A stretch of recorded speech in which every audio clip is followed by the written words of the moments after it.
आज की इस वीडियो में पीरियोडिक टेबल यानी कि आवर्त सारणी का दोस्तों पूरा निचोड़ देखने वाले हैं। अगर आप एक बार इस वीडियो को पूरा एंड तक देख लेते हैं तो पीरियोडिक टेबल की आपको कोई भी दूसरी वीडियो देखने की जरूरत नहीं पड़ेगी। इस वीडियो में मैंने टोटल 65 क्वेश्चंस को कवर किया है जो कि पीरियोडिक टेबल के हर पॉइंट को टच करते हैं। देखिए बिल्कुल बेसिक से स्टार्ट करेंगे दोस्तों, हर एक क्वेश्चन को कवर कराऊंगा, बस मेरे साथ में दोस्तों इस वीडियो के दौरान पूरा बना रहिएगा। तो पहला क्वेश्चन आपकी स्क्रीन पर है, आवर्त सारणी का जनक यानी कि फादर ऑफ पीरियोडिक टेबल किसे कहा जाता है? तो दोस्तों इस क्वेश्चन का राइट आंसर हो जाएगा बिल्कुल सही मेनलीफ को, यानी कि राइट आंसर दोस्तों बी हो जाएगा। देखिए मेनलीफ एक रशियन वैज्ञानिक थे और इन्होंने दोस्तों 1869 में आवर्त नियम प्रस्तुत किया था, तो ये पॉइंट आपको याद रखना है। अगला क्वेश्चन दोस्तों आता है कि आधुनिक आवर्त सारणी की खोज किसने की थी? तो इस क्वेश्चन का दोस्तों सही आंसर हो जाएगा हेनरी मोजले ने। और दोस्तों इस क्वेश्चन का राइट आंसर आपका ऑप्शन ए रहेगा। कब की थी दोस्तों? 1913 में, तो ये आपको याद रखना है। अगला क्वेश्चन आता है दोस्तों, आधुनिक आवर्त सारणी में कितने तत्व होते हैं? तो टोटल तत्वों की दोस्तों बात करें, यानी कि टोटल तत्व कितने हैं आधुनिक आवर्त सारणी में, तो ये दोस्तों टोटल 118 तत्व हैं, तो ये आपको याद रखना है। अगला क्वेश्चन दोस्तों आता है, आधुनिक आवर्त सारणी में आवर्त यानी कि पीरियड की संख्या कितनी है? तो देखिए बहुत ही बेसिक से क्वेश्चन है ये, बट स्टार्टिंग में दोस्तों मैं बिल्कुल बेसिक से लेके जितने भी टाइप के क्वेश्चंस बनेंगे वो सब कुछ कवर कराऊंगा। बस इस वीडियो को बिना स्किप किए देखना है पूरा एंड तक। इस क्वेश्चन का दोस्तों राइट आंसर हो जाएगा 7। देखिए अगर मैं बात करूं दोस्तों पीरियड होते कौन से हैं, तो ये आपको इस साइड में दिख रहे हैं सारे पीरियड हैं। और अगर मैं बात करूं दोस्तों ग्रुप की, तो ये सभी ग्रुप हैं। ग्रुप 18 होते हैं। अगला क्वेश्चन हमारा दोस्तों ग्रुप से ही है। तो आधुनिक आवर्त सारणी में समूह यानी कि ग्रुप की संख्या कितनी होती है? तो ग्रुप की संख्या मेरे प्यारे दोस्तों कितनी होती है? तो ये सभी अगर मैं बात करूं यानी कि 1 2 3 4 5 इस तरीके से काउंट करेंगे तो ये 18 होते हैं मेरे प्यारे दोस्तों, ये आपको याद रखना है। अब देखिए एक बार मैं क्विक रिवीजन दे देता हूं, क्योंकि इनसे संबंधित पूरी वीडियो के दौरान दोस्तों 2 से 3 क्वेश्चन मैं आपसे पूछने वाला हूं, तो आप बिल्कुल इनका आंसर कमेंट बॉक्स में बताइएगा। तत्वों की कुल संख्या 118 है। प्राकृतिक तत्व दोस्तों कितने हैं? तो 94 है। और कृत्रिम तत्व दोस्तों कितने हैं? 24 है, यानी कि इन दोनों को मिला के 118 बन जाएंगे। ठीक है, वहीं पर दोस्तों अगर धातु, अधातु और उपधातु में मैं इनको तोड़ दूं तो देखिए 91 में तो दोस्तों धातु तत्व हैं, ठीक है, अधातु तत्व 20 है और उपधातु तत्व दोस्तों 7 है, यानी कि 118 हो जाएंगे। तो इन से संबंधित क्वेश्चन आपको बीच बीच में पूछता रहूंगा। एक बार पीरियोडिक टेबल देख लीजिए। अगर मैं यहाँ पे पीरियोडिक टेबल की मैं बात करूँ दोस्तों, तो ये आप लोग गिनेंगे ना इस तरीके, 1 2 3 4, ये 18 बैठेंगे, ठीक है, ये 18 बैठेंगे और इनको बोलते हैं ग्रुप। और इस साइड में दोस्तों अगर काउंट करेंगे ये होते हैं 7, ये होते हैं पीरियड। अब इनसे संबंधित क्वेश्चन अब धीरे धीरे बनते चले जाएंगे वीडियो के दौरान, ठीक है। चलिए अगला क्वेश्चन आता है दोस्तों आपका, आधुनिक आवर्त सारणी में तत्वों के किस से बढ़ते क्रम में रखा गया है? तो देखिए बहुत ही बढ़िया क्वेश्चन है ये, और इस क्वेश्चन का राइट आंसर हो जाएगा दोस्तों एटॉमिक मास यानी कि परमाणु क्रमांक के आधार पर। तो इस क्वेश्चन का दोस्तों राइट आंसर क्या हो जाएगा? परमाणु क्रमांक यानी कि एटॉमिक मास इस क्वेश्चन का राइट आंसर हो जाएगा। एक और पॉइंट यहाँ पर नोट करने वाला है दोस्तों, मेनलीफ की आवर्त सारणी में तत्वों को परमाणु भार यानी कि एटॉमिक मास के बढ़ते क्रम में रखा गया था। मेनलीफ की बात कर रहा हूं मैं इस टाइम पे। तो मेनलीफ की आवर्त सारणी की अगर पूछा जाए तो उसमें एटॉमिक मास के आधार पर रखा गया था, और यहाँ पर अगर बात की जाए दोस्तों तो परमाणु क्रमांक यानी कि एटॉमिक नंबर के आधार पर रखा गया है। तो ये आपको याद रखना है, दोनों ही क्वेश्चन इंपॉर्टेंट है।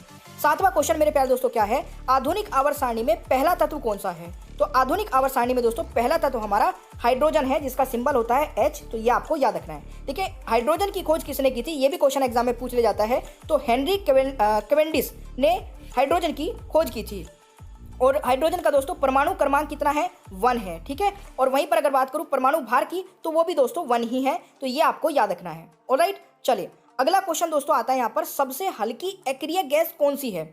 तो सबसे हल्की अक्रिय गैस बहुत बार एग्जाम में पूछा जाता है। अभी रेलवे ग्रुप डी का एग्जाम चल रहा है, उसमें कई बार ये क्वेश्चन आ चुका है। इस क्वेश्चन का दोस्तों राइट आंसर हीलियम हो जाएगा, He, ठीक है। इसका एटॉमिक नंबर दोस्तों 2 होता है और एटॉमिक मास दोस्तों इसका 4 होता है, और ये इसका He सिंबल है। जरूर याद रखिएगा, सब कुछ कवर कराऊंगा पूरी वीडियो के दौरान। अगर आपको वीडियो दोस्तों पसंद आए, और ये मेहनत से बनती है दोस्तों, बहुत मेहनत करते हैं आप लोगों के लिए, तो वीडियो को जितना हो सके लाइक करेगा। कोई टारगेट नहीं है, 1,00,000 2 लाख लाइक का टारगेट नहीं देता हूं मैं, बस आपको लगना चाहिए कि दिल से लगे कि हाँ सर ने मेहनत कर रखी है, तो लाइक कर दीजिए बस, ठीक है। और अपने भाई बहन जो भी तैयारी कर रहे हैं ना, अपना कोई भी छोटा बड़ा भाई बहन, उन तक भी इस वीडियो को शेयर कर देना। मेरी जो मेहनत है वो सक्सेसफुल हो जाएगी बस।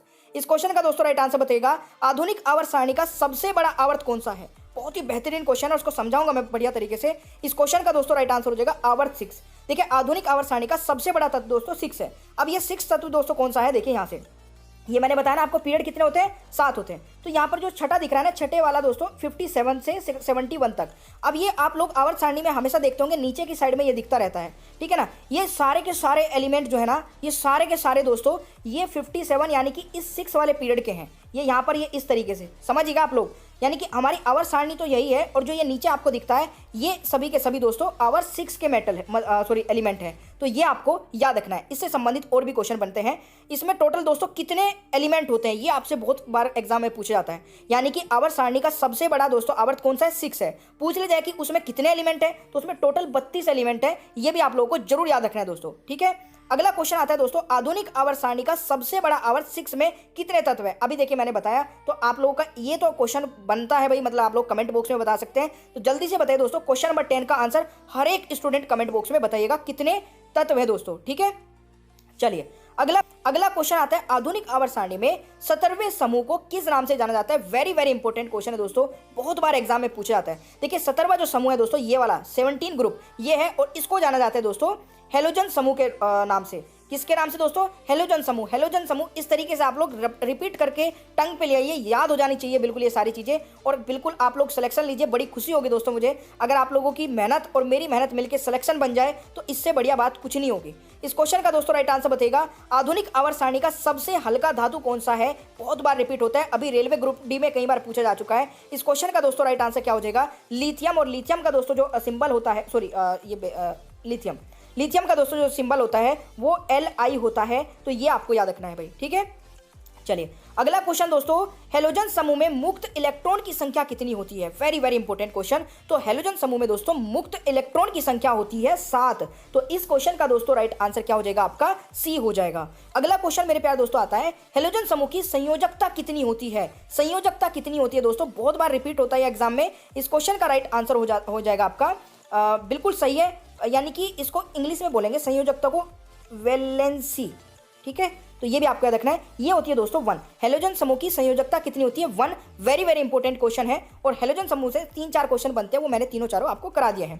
अगला क्वेश्चन आता है दोस्तों, आवर्त सारणी में एक्रिय गैस कौन सी होती है, जिनको नोबल गैस भी कहा जाता है, ठीक है। जिनको नोबल गैस भी दोस्तों कहा जाता है, या इनर्ट गैस भी कहा जाता है, ठीक है। क्या कहा जाता है, इनर्ट गैस।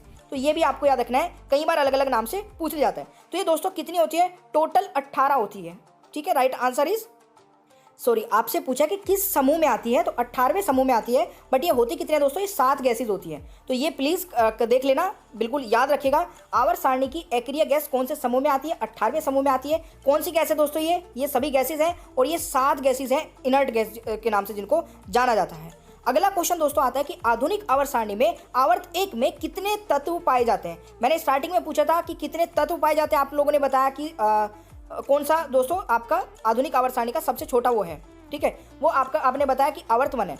तो यहाँ पर आपसे पूछा गया कि आवर्त 1 में कितने तत्व पाए जाते हैं, तो 2 पाए जाते हैं दोस्तों, हाइड्रोजन और हीलियम। तो ये आपको याद रखना है, ठीक है। हाइड्रोजन और हीलियम ये आपको याद रखना है भाई। अगला क्वेश्चन दोस्तों, ब्रह्मांड यानी कि यूनिवर्स में सबसे अधिक मात्रा में पाए जाने वाला तत्व कौन सा है। तो इस क्वेश्चन का राइट आंसर हो जाएगा, तत्व की बात की गई है यहाँ पर, यानी कि हाइड्रोजन इस क्वेश्चन का दोस्तों राइट आंसर रहेगा। अब थोड़ा सा ध्यान से सुनिएगा मेरी बात को। देखिए हाइड्रोजन जो है आपका ये सबसे अधिक पाया जाता है, दूसरे नंबर पर दोस्तों हीलियम है, और तीसरे नंबर पर दोस्तों आपका ऑक्सीजन है। तो ये पहले 3 है, ये आपको जरूर याद रखने हैं। यूनिवर्स में सर्वाधिक मात्रा में पाए जाने वाले तत्व हाइड्रोजन, हीलियम और ऑक्सीजन, पहला दूसरा तीसरा ये लाइन में लिखे हुए हैं, याद रखें। आधुनिक आवर्त सारणी का सबसे भारी धातु कौन सी है। तो सबसे भारी धातु यार बहुत ही बार पूछा जा चुका है क्वेश्चन, और मैं आशा करता हूं कि आप लोग इसका आंसर कर देंगे।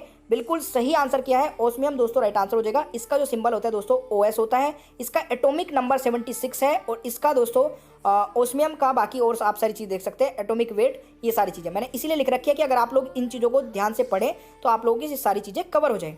आवर्त सारणी में गैसों की कुल संख्या कितनी है। तो आवर्त सारणी में दोस्तों गैसों की कुल संख्या कितनी है, 11 गैस हैं, और ये 11 की 11 गैसेस दोस्तों ये हैं, आप ये नोट कर सकते हैं। अगला क्वेश्चन दोस्तों हमारा आता है कि काली धातु यानी कि ब्लैक लेड किस तत्व को कहा जाता है। तो बहुत ही बढ़िया भाई, आराम से बता सकते हैं आंसर।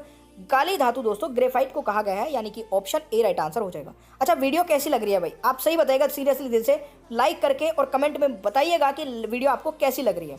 टाइम बिल्कुल भी ज़्यादा वेस्ट नहीं हो रहा है, और आपको अच्छे से पूरा कंटेंट मिल रहा है। तो प्लीज़ वीडियो को लाइक करने में कंजूसी मत किया करें। इससे बड़ा दुख होता है कि इतनी मेहनत करने के बाद में बच्चे लाइक क्यों नहीं करके जाते हैं। क्वेश्चन नंबर 23 है, थोरियम के अयस्क का क्या नाम होता है। तो थोरियम के अयस्क का दोस्तों नाम होता है, देखिए थोरियम का जो सिंबल होता है वो TH होता है, और इसका दोस्तों राइट आंसर हो जाएगा मोनेजाइट, यानी कि राइट आंसर इज बी, ये आपको याद रखना है। अगला क्वेश्चन दोस्तों आता है, आधुनिक आवर्त सारणी में कितनी धातुएं पाई जाती हैं। तो मैंने आपको स्टार्टिंग में बोला था कि ये चीज़ें जो मैंने नोट कराई थी, अब मैं उनसे संबंधित क्वेश्चन आपसे पूछूंगा। कमेंट बॉक्स में बताइएगा कि आधुनिक आवर्त सारणी में दोस्तों कितनी धातुएं पाई जाती हैं। तो जल्दी से आंसर बता दीजिए।